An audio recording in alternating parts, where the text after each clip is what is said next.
দেখুন, আইন করে কতটুক হবে আমি ঠিক জানি না, কারণ আমাদের বাংলাদেশে যে সকল আইন আছে, যদি আইন করেই এই মানি লন্ডারিং বন্ধ করা যেত তাহলে আইনেই কিন্তু কাজ হয়ে যেত। দেখুন, আমরা আমাদের আইনে মানি লন্ডারিং এমন একটা অপরাধ, সেখানে এই অপরাধ সংগঠিত হতে গেলে মানি লন্ডারিং আইনে আমরা দেখেছি যেই টাকাটা মানি লন্ডারিং আমরা হিসেবে দেখতে পাই সেটা কিন্তু আমরা বড় আকারে বলছি দুর্নীতি, ঘুষ, কিন্তু আইন বলছে সেখানে সম্পৃক্ত অপরাধ, যেটাকে ইংরেজিতে বলা হয় প্রিডিকেট অফেন্স। এই প্রিডিকেট অফেন্সের সাথে সংগঠিত 28টা অফেন্সের কথা বলা আছে আমাদের মানি লন্ডারিং প্রতিরোধ আইন 2012-তে। এই অপরাধগুলোর মধ্য দিয়ে কেউ যদি কোনো টাকা অর্জন করে থাকে সেটাকে বলবো আমরা অপরাধ লব্ধ আইন। এখন অপরাধ লব্ধ অর্থ, এই অপরাধ লব্ধ অর্থটা তাকে কোথাও কিন্তু প্রথমে প্লেসমেন্ট করতে হবে, তারপরে সেটা লেয়ারিং হবে, তারপরে সেটা ইন্টিগ্রেট হবে। এখন এই 3টা স্তর পার হয়ে যাওয়ার পর কিন্তু আমরা বলছি সেটা মানি লন্ডারিং। এখন সেই জায়গায় দেখা যায় যখন কেউ ঘুষ বা দুর্নীতির মধ্য দিয়ে টাকাটা সে কোথাও প্লেসমেন্ট করে, অর্থাৎ কোনো ব্যাংকে রাখতে পারে, সেইখান থেকে দেখা যায় পরবর্তীতে এই টাকাটাকে সে লেয়ারিং করার মধ্য দিয়ে, লেয়ারিং মানে বোঝানো যায় যে সেই টাকাটা সে শেয়ার মার্কেটে বা অন্য কোথাও ইনভেস্ট করলো, বা ইনভয়েসিং বা আন্ডার ইনভয়েসিং বা ওভার ইনভয়েসিংয়ের সাথে জড়িত হয়ে সেটাকে লেয়ারিংয়ের মধ্য দিয়ে পরবর্তীতে সেই টাকাটা ইনভেস্ট করে সে হয়তো ফ্ল্যাট কিনছে বা অন্য কোনো সম্পত্তি অর্জন করছে।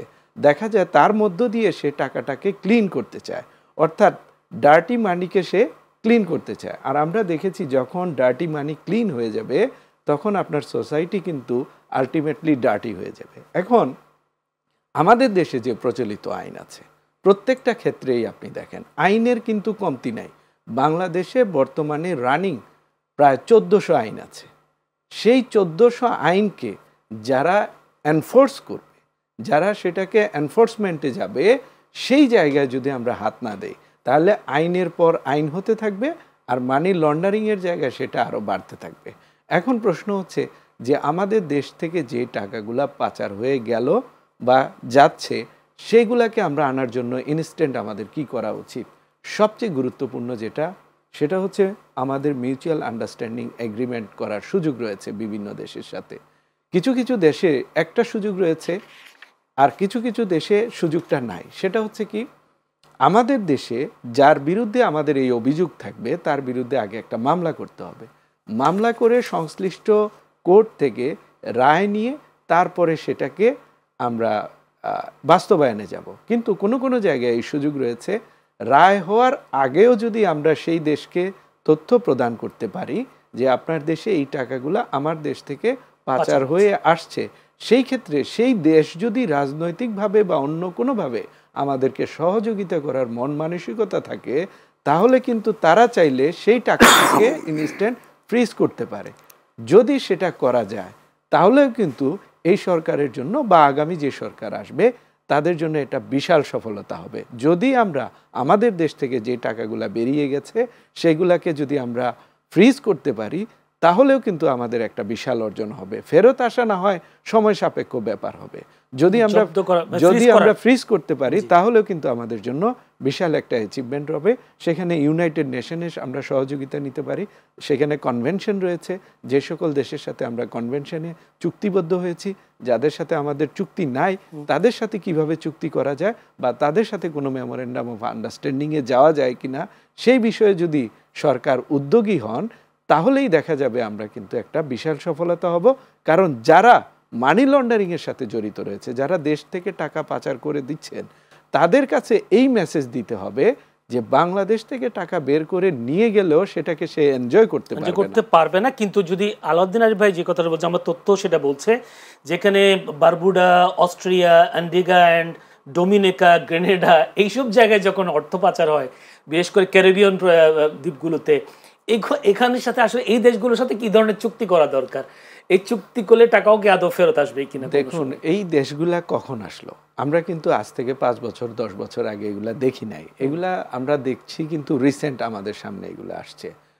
এটা হবে বা হতে থাকবে, কারণ অপরাধীরা তাদের রাস্তা সে বের করতেই থাকবে। যেমন ধরেন আমাদের দেশে আগে শুধুমাত্র আমরা হুন্ডির মধ্য দিয়ে মানি লন্ডারিং এর ইস্যুটা আসতো, এখন দেখা যাচ্ছে বর্তমানে যে ডিজিটাল যুগ আসছে, শুধুমাত্র দেখা যায় যে অনলাইনে জুয়া খেলার মধ্য দিয়ে যেই টাকাটা পাচার হয়ে যাচ্ছে, এই সিস্টেমটা তো আগেও ছিল না।